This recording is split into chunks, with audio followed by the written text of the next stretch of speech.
Alright, I'm going to explain how to make the Sandcanyon out of bounds one frame more lenient. It's not terribly complicated, but I'm going to explain how this works real quick. Normally the way the trick would go is you would fall down this wall right here, and then when Samus reaches about this point right here, you would jump up into the right to clear this gap, which is a 2-frame window. While she's falling, you would jump up into the right and get stuck on this wall over here, and then you could reposition onto the seam right here. It is also possible to just land on the seam normally. And before those 2 frames that work, there are 2 frames where you would bonk your head instead, because you wouldn't clear this overhang quite yet. You would be like right about here, and Samus would move and bonk her head. So let me demonstrate these frames normally. So I'm just falling down right now.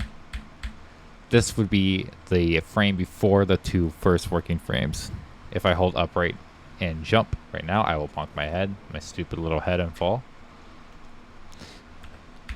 If I go 1 frame after that, so this frame, and I hold upright and jump, I will get stuck. I can reposition and land on the seam. So this first working frame, if I go 1 frame later and I jump up into the right, I will get stuck. I can reposition and land. If I go 1 frame after that, so first, second, third frame, 1 frame after the first 2 working frames, if I jump up into the right, I get stuck and try to reposition. I'm too low and I can't do it. Now, what you can do is, while you are falling down, instead of holding nothing and then holding or jumping up into the right, if you hold forward,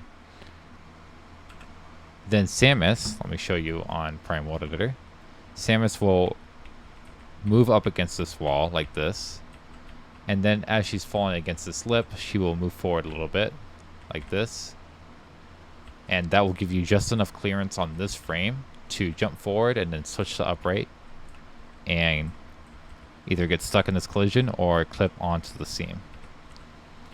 And you can do the same inputs for the other 2 frames where you jump forward and then switch to upright, and it will work the same way as it did before. Let me show you this. So now I'm holding forward against the wall.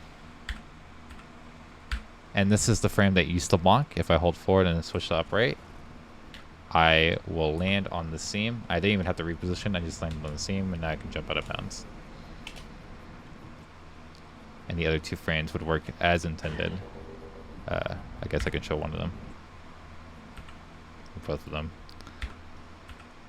So this is the frame. Let me hold forward.